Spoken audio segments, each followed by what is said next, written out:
இவங்க வருஷம் உலமாக்கள் லைலத்துல் கதிர் அப்படின்னாவே 27 அறிவிப்பு கொடுப்பாங்க.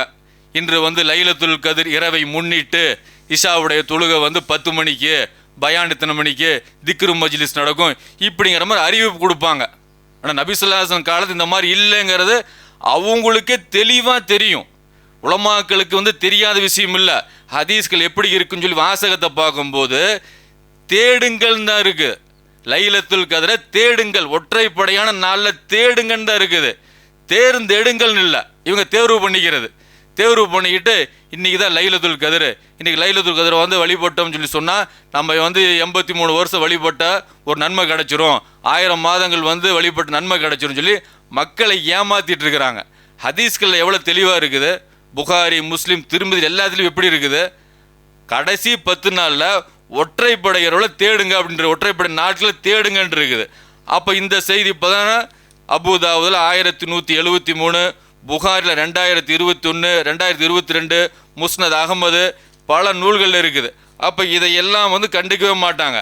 அப்போ இதுக்கு என்ன காரணம்னு கேட்டால் இதுக்கு சில ஹதீஸ்கள் ஆதாரம் காட்டுவாங்க. ஏன் 27 சொல்லி ஹதீஸ்கள் இல்லையா அப்படின்னு கேட்பாங்க.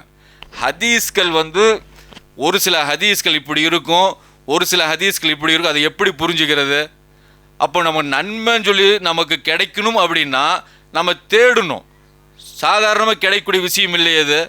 ஒரு 1000 ரூபான்னா எவ்வளோ உழைப்பு உழைக்கிறோம், ஒரு 2000 ரூபா கிடைக்கிற எவ்வளோ உழைப்பு உழைக்கிறோம்.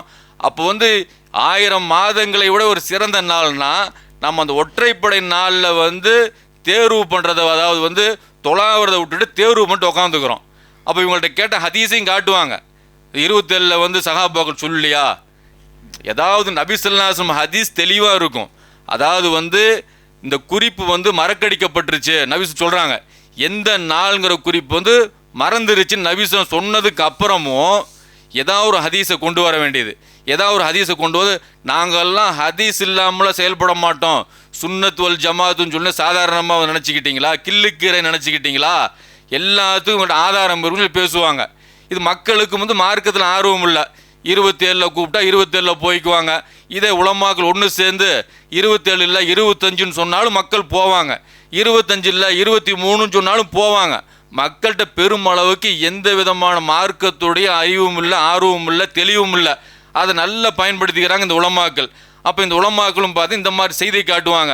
அதாவது சிர் பின் ஹுபைஸ் அப்படிங்கிற சொல்கிறாங்க, நான் உபய் இப்னு கஅப் ரலியல்லாஹு அன்ஹு அவங்ககிட்ட அபுல் முந்திரே லைலத்துல் கதிர் குறித்து எனக்கு தெரிவியுங்கள். நபி ஸல்லல்லாஹு அலைஹி வஸல்லம் காலத்துக்கு அப்புறம் நடந்த சம்பவம். ஏன்னா நம்முடைய தோழர் அப்துல்லா பின் மசூத் அவங்க லைலத்துல் கதிர் குறித்து கேட்கப்பட்ட போது அவர் ஆண்டு முழுவதும் யார் வந்து நைட்டில் தொழுகிறாங்களோ அவங்க தான் அதை அடைஞ்சிக்குவாங்க அப்படின்னு சொல்கிறாரு. இப்போ ஆண்டு முழுவதும் லைலத்துல் கதிர் வரும்னு சொல்லி அவர் சொல்லலை. லைலத்துல் கதிர் அப்படின்னா அதோடைய நன்மைகளை யார் அடைய முடியும்னா அல்லாஹ்வுடைய உதவிக்கொண்டு யார் வருடம் முழுவதும் இரவு தொழுகை தொழுகிறாங்களோ அவங்க அடைய முடியும், அவங்களுக்கு எந்த விதமான பிரச்சனையும் அதில் இல்லைங்கிற கருத்தில் இப்னு மசூத் ரலியல்லாஹு சொல்கிறாங்க. இதை தான் வந்து கேள்வியாக கேட்குறாங்க. அப்போது உபய் இப்னு கஅப் அவங்க சொல்கிறாங்க, அபு அப்துர் ரஹ்மான் அவர்களுக்கு அல்லாஹ் அருள் புரிவானாக, அல்லாஹ்வின் மீது ஆணையாக லைலத்துல் கதிர் ரமலான் மாதத்தில் தான் இருக்கிறது என்பதை அவள் அறிந்துள்ளார்கள். ரமலான் மாதம் அவருக்கும் தெரியும். அவர் எதுக்காக இதை சொல்கிறார் அப்படின்னா இந்த குறிப்பிட்டு வந்து ஒரு நாள் 2 நாள் தொழுதா கிடைக்காமையும் போகலாம். அப்போ யாருக்கு இந்த லைலத்துல் கதிருடைய நாளுடைய நன்மை கிடைக்கும்னா வருஷம் முழுவதும் தொழுகிறாங்கல்ல இரவு தொழுகை, அவங்களுக்கு கிடைக்கும் அப்படின்னு கருத்தில் தான் வந்து இப்னு மசூத் ரலியல்லாஹு சொல்கிறாங்க. அவர் ரமலான் மாதம் இல்லைன்னு சொல்லி சொல்லலை. இது வந்து சஹாபாக்கள் மேலே வந்து இவங்க இந்த மாதிரியான சில இட்டுக்கெடுதல் பண்ணுறாங்க. இந்த ஹதீஸ்கள் வேறு மாதிரி இருக்கும், இந்த சஹாபி வேறு மாதிரி சொல்லுவார், உபய் இப்னு கஅப் வந்து வேறு மாதிரி சொல்லுவார், இதையெல்லாம் வேறு மாதிரி கொண்டு வந்துடுறது. அப்போ உபய் இப்னு கஅப் சொல்கிறாங்களா, மக்கள் மற்ற நாள்களில் வழிபாடு செய்யாத அசட்டை நம்பிக்கையோடு இருந்து விடுவதை அவர்கள் விரும்பவில்லை. அல்லாஹ்வின் மீது ஆணையாக லைலத்துல் கதிர் ரமலான் மாதத்தின் 27வது நாள் என்று நான் உறுதியாக கூறுகிறேன். எனவே தான் அல்லாஹ் நாடினான் என்று கூறாமல் உபய் இப்னு கஅப் சொல்கிறாங்க. 27 தான் உபய் இப்னு கஅப் சொல்கிறாங்க. அப்போது நான் அபுல் முந்திரே தாங்கள் இதை எவ்வாறு அறிந்தீர்கள், 27 தான் சொல்லி எப்படி நீங்கள் அறிஞ்சிக்கிட்டீங்க அப்படின்னு கேட்குறாரு. அதற்கு அவங்க சொல்கிறாங்க, அல்லாஹ்வின் தூதர் ஸல்லல்லாஹு அலைஹி வஸல்லம் அவர்கள் ஒரு அடையாளத்தை சொன்னாங்க, அதை கொண்டு நான் அறிந்து கொண்டேன் அப்படிங்கிறாங்க. அது என்ன அடையாளம் அப்படின்னா கேட்குறாரு, என்ன அடையாளம் அப்படின்னு சொல்லி. அது சொல்கிறாங்க, அந்த லைலத்துல் கதிர்னு சொல்கிறோம் அந்த நைட்டு, அந்த நைட்டுக்கு அப்புறம் வரக்கூடிய அடுத்த நாள் காலை வருதில்ல, அந்த காலை பொழுது சூரியன் வந்து உயரம் வரை வட்டமாக ஒளி இழந்து மங்களாக இருக்கும். இதுதான் அடையாளம். இந்த நைட்டுக்கு அப்புறம் வரக்கூடிய பகல் இருக்குல்ல, அந்த உதிக்கக்கூடிய சூரியன் வந்து ரொம்ப மங்களாக உதிக்கும், வட்டமாக வந்து இருக்கும், ஒளி இழந்து மங்களாக இருக்கும். இதுதான் அடையாளம் சொல்லி உபய் இப்னு கஅப் சொன்னதாக இது வந்து நசை இதில் அபூதாவுதில் இருக்குது, இது முஸ்லீம்லேயும் இருக்குது. அப்போ லைலத்துல் கதிருக்கு இவங்க வந்து 27 சொல்கிற இந்த மாதிரி செய்தி ஆதாரமாக காட்டுறது. இது வருஷம் வருஷம் வரும்னு சொல்லி உபய் இப்னு கஅப் அவங்களும் சொல்லலை, நபி ஸல்லல்லாஹு அலைஹி வஸல்லம் அவங்களும் அப்படி சொல்லலை. இது வருஷம் வருஷம் வந்து இப்படி தான் வரும், நீங்கள் வருஷம் வருஷம் 27 எடுத்துங்க, நபி ஸல்லல்லாஹு இப்படின்னு சொல்லலை.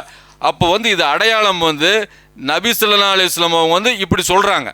இந்த மாதிரி அடையாளம் எப்படி அப்படின்னா, அடுத்த நாள் அதான் அந்த இரவுக்கு அப்புறம் வரக்கூடிய பகலில் வரக்கூடிய உதிக்கக்கூடிய சூரியன் வந்து வட்டத்தில் இருக்கும், ஒளி இழந்து இருக்கும், மங்களாக இருக்கும். இதை வச்சு அடையாளம் கண்டுக்கலாம் அப்படிங்கிற மாதிரி. இது வருஷம் வருஷம் அப்படி வருங்கிறதெல்லாம் கிடையாது. அப்போ வந்து நபி ஸல்லல்லாஹு அலைஹி வஸல்லம் காலத்து 21ஆவது நாள் வந்திருக்க நபி ஸல்லல்லாஹு அலைஹி வஸல்லம் அடையாளம் சொல்கிறாங்க. நம்ம அந்த அன்னைக்கு வந்து சஜிதா செய்வோம், மழை பெஞ்சிருக்கும், சேத்துல வந்து நம்ம சஜிதா செய்வோம்னு சொல்கிறாங்க. இது 21ஆவது நாள். இந்த மாதிரி 21ஆவது நாள் நபி ஸல்லல்லாஹு அலைஹி வஸல்லம் காலத்தில் வந்திருக்குது. அப்போ இப்படி இருக்கும்போது நபி ஸல்லல்லாஹு அலைஹி வஸல்லம் அவங்க அந்த லைலத்துல் கதிர் தவறக்கூடாது அப்படிங்கிறதுக்காக தான் கடைசி 10 நாள் ஈத்திகாஃப் இருந்திருக்கிறாங்க.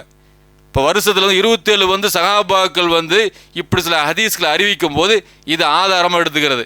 எது தனக்கு சாதகமாக இருக்குதோ அதை ஆதாரமாக எடுக்கக்கூடிய பழக்கம் வந்து முஸ்லீம்கள்ட்ட இருக்குது. அது அறிஞர்கள் பார்த்தீங்கன்னா இதை தாராளமாக எடுத்துக்குவாங்க. அப்போ இது பார்த்தீங்கன்னா நபி ஸல்லல்லாஹு அலைஹி வஸல்லம் காலத்துலேயும் வந்து 27 தனியாக ஸ்பெஷலாக வந்து வழிபாடு நடத்தப்படலை. நபி ஸல்லல்லாஹு அலைஹி வஸல்லம் காலத்துக்கு அப்புறம் நடத்தப்படலை. இது பின்னாடி வந்தவங்க தான் சில ஹதீஸ்களை பார்த்து இது வந்து நமக்கு வந்து சாதகமாக இருக்குது, மக்களை வந்து ஒன்று திரட்ட ஒரு நாளில் ஒன்று திரட்டுறது ஈஸியாக இருக்கும், இப்படிங்கிற அடிப்படையில் ஒன்று திரட்டப்படுதே தவிர இது 27லையும் இருக்கலாம், 21லையும் இருக்கலாம், 23லையும் இருக்கும், 25லையும் இருக்கலாம், 29ஆம் நாள்லையும் இருக்கலாம் லைலத்துல் கதிர். அப்போ 27 அப்படின்னா அப்போ 29ல் வரும்போது அன்றைக்கு மக்கள் தொழுகைக்கு வரமாட்டாங்க. அதாவது 27ல் வந்து கிட்டத்தட்ட ஒரு பள்ளியில் ஒரு 1000 பேர் தொழுதாங்கன்னா 29ஆம் நாள் பார்க்கும்போது வெறுமனே ஆல்ரெடி தொழக்கூடிய மக்கள் ஒரு 25 பேர் இருப்பாங்க, ஒரு 30 பேர் இருப்பாங்க, இவங்க தான் இருப்பாங்க. அப்போ 29ல் வந்துச்சுன்னு வச்சுக்குவோமே, அப்போ எல்லாத்துக்குமே நன்மை போயிடும். அப்போ இந்த நன்மை போகுதுங்கிற கவலையெல்லாம் இவங்களுக்கு கிடையாது. 25ல் கூட வரலாம்ல, முடிஞ்சிருக்கும், 23ல் இருக்கலாம். அப்போ முடிஞ்சது கூட தெரியாமல் நாம் வந்து 27ன்னு சொல்லி குறிப்பிட்டு வரும்போது மக்களுக்கு வந்து அது பாக்கியமே இல்லாமல் போயிடும். அது 1000 மாதங்கள் வழிபட்ட அந்த நன்மை இல்லாமல் போயிடும். இது வந்து ஒரு மோசடித்தனமான விளக்கம் இல்லையாது. மக்களுக்கு வந்து மார்க்கத்தை எப்படி போதிக்கணும், ஆர்வம் ஊட்டணும், இதை இழந்துடாதீங்க. நபி ஸல்லல்லாஹு அலைஹி வஸல்லம் அவங்க வந்து லைலத்துல் கதிரை வந்து தேர்வு பண்ணுங்கன்னு சொல்லல, அதாவது தொழாவுங்க தான் சொல்லியிருக்கிறாங்க. அப்போ தொழாவக்கூடிய மக்களை நம்ம இல்லாமல் இந்த இமாம்கள் சொல்கிறாங்க, அவர் சொல்கிறார், இவர் சொல்கிறாரு அப்படிங்கும்போது இது எதுக்காக சொல்லப்படுது? இது எல்லாம் சுயநலம். அந்த அன்னைக்கு மக்களை ஒன்று திரட்ட வேண்டியது, இமாம்களுக்கு வசூல் பண்ண வேண்டியது, இதெல்லாம் ஒரு காரணம். இப்போ பல இரவுங்கும்போது 5 நாள் இரவுங்கும்போது 5 நாள் இரவும் ஒரே மாதிரி கூட்டம் வராது. அப்போ இதெல்லாம் கருத்தில் கொண்டு 27 அப்படிங்கும்போது வசூல். இன்றைக்கி வந்து இமாமுக்கு வசூல், நம்ம பள்ளி இமாம் வந்து 20 வருஷமாக இருக்கிறார், 30 வருஷமாக இருக்கிறாரு, நம்மளுடைய நன்கொடைகளை வந்து இமாமுக்கு தாராளமாக கொடுங்க, ஹதியா செய்யும்போது அவர் ஒரு பெருத்த வசூல் கிடைக்கும். இது எல்லாம் காரணத்தில் வச்சு தான் சுயநலமாக தான் இந்த மாதிரியான செயல்பாடுகளை வந்து இமாம்கள் ஈடுபடுறாங்க. இந்த மாதிரியான விஷயங்கள்லாம் முஸ்லீம்களுக்கும் வந்து எந்த வித அக்கறையும் இல்லை. 1000 மாதத்தோட நன்மை இழக்கிறோமா, எந்த பிரச்சனையும் இல்லை. ஏங்க உலமாக்களுக்கு தெரியாது உங்களுக்கு தெரிஞ்சிருச்சா? இதுதான் கேள்வியை. அஜரத்துகளுக்கு தெரியாது உங்களுக்கு தெரிஞ்சிருச்சா? அஜரத்தில் எத்தனை வருஷம் படிச்சிருக்கிறாங்க? 7 வருஷம் படிச்சிருக்கிறாங்க, 10 வருஷம் படிச்சிருக்கிறாங்க. அந்த அஜரத்துக்கு வயசு பாருங்கள், 70 வயசு. அவரு தாங்க சொல்கிறாரு, இதுக்கு மார்க்கத்துக்கு சொந்தக்காரன் அல்லாஹ் தான்.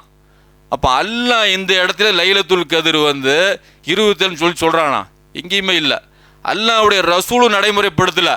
அப்போ அல்லாஹ்வுடைய ரசூல் ஒரு விஷயத்தை இப்படி சொல்லியிருக்கிறாங்க, மாற்றமாக செயல்பட்டுக்கிட்டு நம்ம அந்த அஜரத்து இந்த அஜரத்து அப்படின்னு சொல்லி நம்மளுடைய அமல்களை வந்து நாமளே வீணாக்கிட்டு இருக்கோம், பாழாக்கிட்டு இருக்கோம்.